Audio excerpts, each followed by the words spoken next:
मित्रता। आचार्य रामचंद्र शुक्ल द्वारा रचित इस निबंध में मित्र के गुणों का बखान करते हुए अच्छी संगति के गुणगान को प्रस्तुत किया गया है। लेखक मित्रता को जीवन का आवश्यक अंग मानता है। सच्चा मित्र सदैव सहानुभूति रखने वाला, परम हितैषी तथा महान कार्यों के लिए प्रेरित करने वाला होता है। मित्र कुसंगति से बचाता है तथा हमें अच्छाई के मार्ग पर अग्रसर करता है। जब कोई युवा पुरुष अपने घर से बाहर निकलकर बाहरी संसार में अपनी स्थिति जमाता है, तब पहली कठिनता उसे मित्र चुनने में पड़ती है। यदि उसकी स्थिति बिल्कुल एकांत और निराली नहीं रहती, तो उसकी जान पहचान के लोग धड़ाधड़ बढ़ते जाते हैं और थोड़े ही दिनों में कुछ लोगों से उसका हेल मेल हो जाता है। यही हेल मेल बढ़ते बढ़ते मित्रता के रूप में परिणत हो जाता है। मित्रों के चुनाव की उपयुक्तता पर उसके जीवन की सफलता निर्भर हो जाती है, क्योंकि संगति का गुप्त प्रभाव हमारे आचरण पर बड़ा भारी पड़ता है। हम लोग ऐसे समय में समाज में प्रवेश करके अपना कार्य आरंभ करते हैं, जबकि हमारा चित्त कोमल और हर तरह का संस्कार ग्रहण करने योग्य रहता है। हमारे भाव अपरिमार्जित और हमारी प्रवृत्ति अपरिपक्व रहती है। हम लोग कच्ची मिट्टी की मूर्ति के समान रहते हैं, जिसे जो जिस रूप में चाहे उस रूप में ढाले, चाहे राक्षस बनाए चाहे देवता। ऐसे लोगों का साथ करना हमारे लिए बुरा है, जो हमसे अधिक दृढ़ संकल्प के हैं, क्योंकि उनकी हर बात बिना विरोध के मान लेनी पड़ती है। पर ऐसे लोगों का साथ करना और भी बुरा है, जो हमारी ही बात को ऊपर रखते हैं, क्योंकि ऐसी दशा में ना तो हमारे ऊपर कोई नियंत्रण रहता है और ना ही हमारे लिए कोई सहारा रहता है। दोनों अवस्थाओं में जिस बात का भय रहता है, उसका पता युवकों को प्रायः बहुत कम रहता है। यदि विवेक से काम लिया जाए तो ये भय नहीं रहता, पर युवा पुरुष प्रायः विवेक से कम काम लेते हैं। कैसे आश्चर्य की बात है कि लोग एक घोड़ा लेते हैं तो उसके 100 गुण दोष को परख कर लेते हैं, पर किसी को मित्र बनाने में उसके पूर्व आचरण और स्वभाव आदि का कुछ भी विचार और अनुसंधान नहीं करते। वे उसमें सब बातें अच्छी ही अच्छी मानकर अपना पूरा विश्वास जमा देते हैं।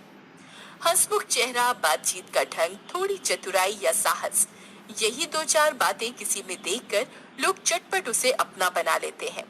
हम लोग ये नहीं सोचते कि मैत्री का उद्देश्य क्या है, क्या जीवन के व्यवहार में उसका कुछ मूल्य भी है।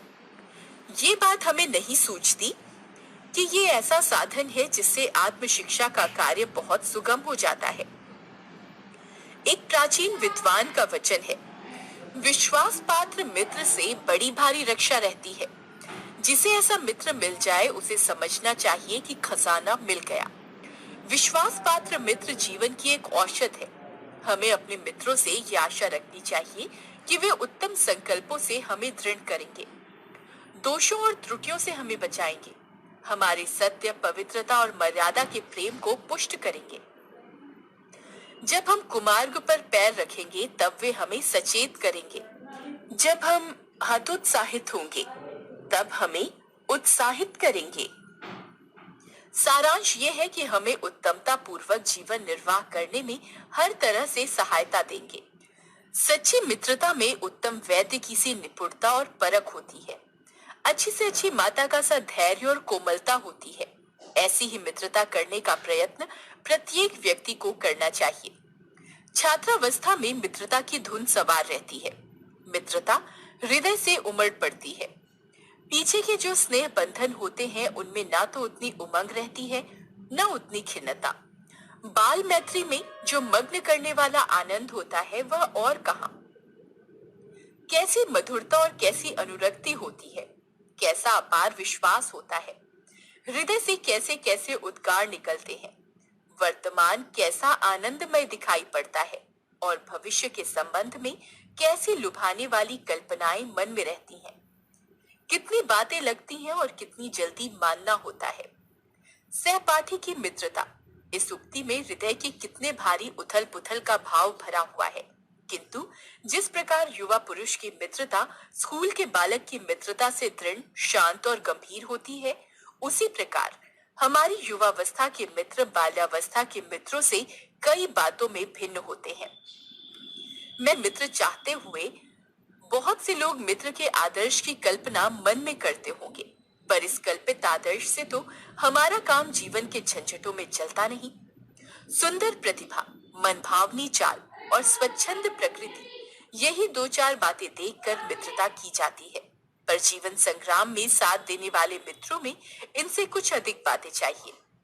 मित्र केवल उसे नहीं कहते जिसके गुणों की तो हम प्रशंसा करें, पर जिससे हम स्नेह न कर सकें, जिससे अपने छोटे छोटे काम ही हम निकालते जाएं, पर भीतर ही भीतर घृणा करते रहें।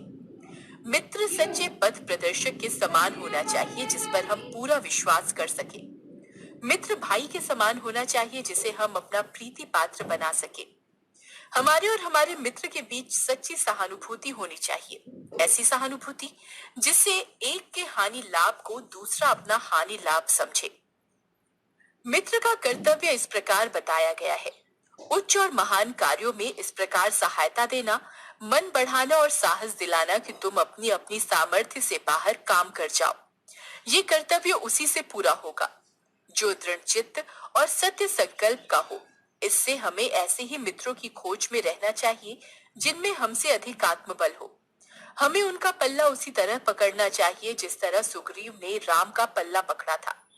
मित्र हूँ तो प्रतिष्ठित और शुद्ध हृदय के हो, मृदुल और पुरुषार्थी हो, शिष्ट और सत्यनिष्ठ हो, जिससे हम अपने को उनके भरोसे पर छोड़ सकें और ये विश्वास कर सकें कि उनसे किसी प्रकार का धोखा न होगा। जो बात ऊपर मित्रों के संबंध में कही गई है, वही जान पहचान वालों के संबंध में भी ठीक है। जो हमारे जीवन को उत्तम और आनंदमय बनाने में कुछ सहायता दे सकते हो, यद्यपि उतनी नहीं कि जितनी गहरे मित्र दे सकते हैं। मनुष्य का जीवन थोड़ा है, उसमें खोने के लिए समय नहीं।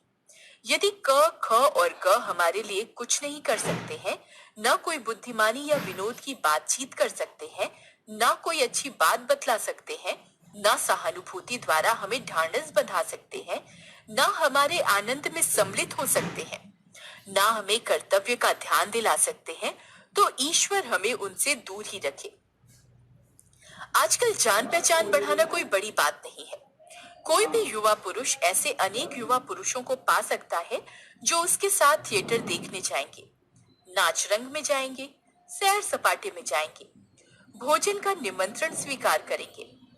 यदि ऐसे जान पहचान के लोगों से कुछ हानि न होगी तो लाभ भी न होगा, पर यदि हानि होगी तो बड़ी भारी होगी। कुसंग का ज्वर सबसे भयानक होता है। यह केवल नीति और सद्वृत्ति का ही नाश नहीं करता, बल्कि बुद्धि का भी क्षय करता है। किसी युवा पुरुष की संगति यदि बुरी होगी तो वह उसके पैरों में बंधी चक्की के समान होगी, जो उसे दिन रात अवनति के गड्ढे में गिराती जाएगी, और यदि अच्छी होगी तो सहारा देने वाली बाहु के समान होगी, उसे निरंतर उन्नति की ओर उठाती जाएगी। इंग्लैंड के एक विद्वान को युवावस्था में राज दरबारियों में जगह नहीं मिली। इस पर जिंदगी भर वो अपने भाग्य को सराहता रहा। बहुत से लोग तो इसे अपना बड़ा भारी दुर्भाग्य समझते, पर वो अच्छी तरह जानता था कि वहां वह बुरे लोगों की संगति में पड़ता जो उसकी आध्यात्मिक उन्नति में बाधक होते। बहुत से लोग ऐसे होते हैं जिनके घड़ी भर के साथ से भी बुद्धि भ्रष्ट हो जाती है, क्योंकि उनके ही बीच में ऐसी ऐसी बातें कही जाती हैं जो कानों में न पड़नी चाहिए। चित्त पर ऐसे प्रभाव पड़ते हैं जिनसे उसकी पवित्रता का नाश होता है। बुराई अटल भाव धारण करके बैठती है। बुरी बातें हमारी धारणा में बहुत दिनों तक टिकती हैं। इस बात को प्रायः सभी लोग जानते हैं कि भद्दे व फूहड़ गीत जितनी जल्दी ध्यान पर चढ़ते हैं, उतनी जल्दी कोई गंभीर या अच्छी बात नहीं। एक बार एक मित्र ने मुझसे कहा कि उसने लड़कपन में कहीं से बुरी कहावत सुनी थी, जिसका ध्यान वो लाख चेष्टा करता है कि ना आए, पर बार बार आता है। जिन भावनाओं को हम दूर रखना चाहते हैं, जिन बातों को हम याद नहीं करना चाहते, वे बार बार हृदय में उठती हैं और बेधती हैं। अतः तुम पूरी चौकसी रखो। ऐसे लोगों को साथी ना बनाओ जो अश्लील, अपवित्र और फूहड़ बातों से तुम्हें हंसाना चाहें। सावधान रहो। ऐसा ना हो कि पहले पहल तुम इसे एक बहुत सामान्य बात समझो और सोचो कि एक बार ऐसा हुआ, फिर ऐसा ना होगा, अथवा तुम्हारी चरित्र बल का ऐसा प्रभाव पड़ेगा कि ऐसी बातें बकने वाले आगे चलकर आप सुधर जाएंगे। नहीं, ऐसा नहीं होगा। जब एक बार मनुष्य अपना पैर कीचड़ में डाल देता है, तब फिर ये नहीं देखता कि वो कहाँ और कैसी जगह पैर रखता है। धीरे धीरे उन बुरी बातों में अभ्यस्त होते होते तुम्हारी घृणा कम हो जाएगी। पीछे तुम्हें उनसे चिढ़ न मालूम होगी, क्योंकि तुम ये सोचने लगोगे कि चिढ़ने की बात ही क्या है। तुम्हारा विवेक कुंठित हो जाएगा और तुम्हें भले बुरे की पहचान न रह जाएगी। अंत में होते होते तुम भी बुराई के भक्त बन जाओगे। अतः हृदय को उज्जवल और निष्कलंक रखने का सबसे अच्छा उपाय यही है कि बुरी संगति की छूत से बचो। एक पुरानी कहावत है, काजल की कोठरी में कैसो ही सयानो जाए, एक लीक काजल की लागी है, पै लागी है। आचार्य रामचंद्र शुक्ल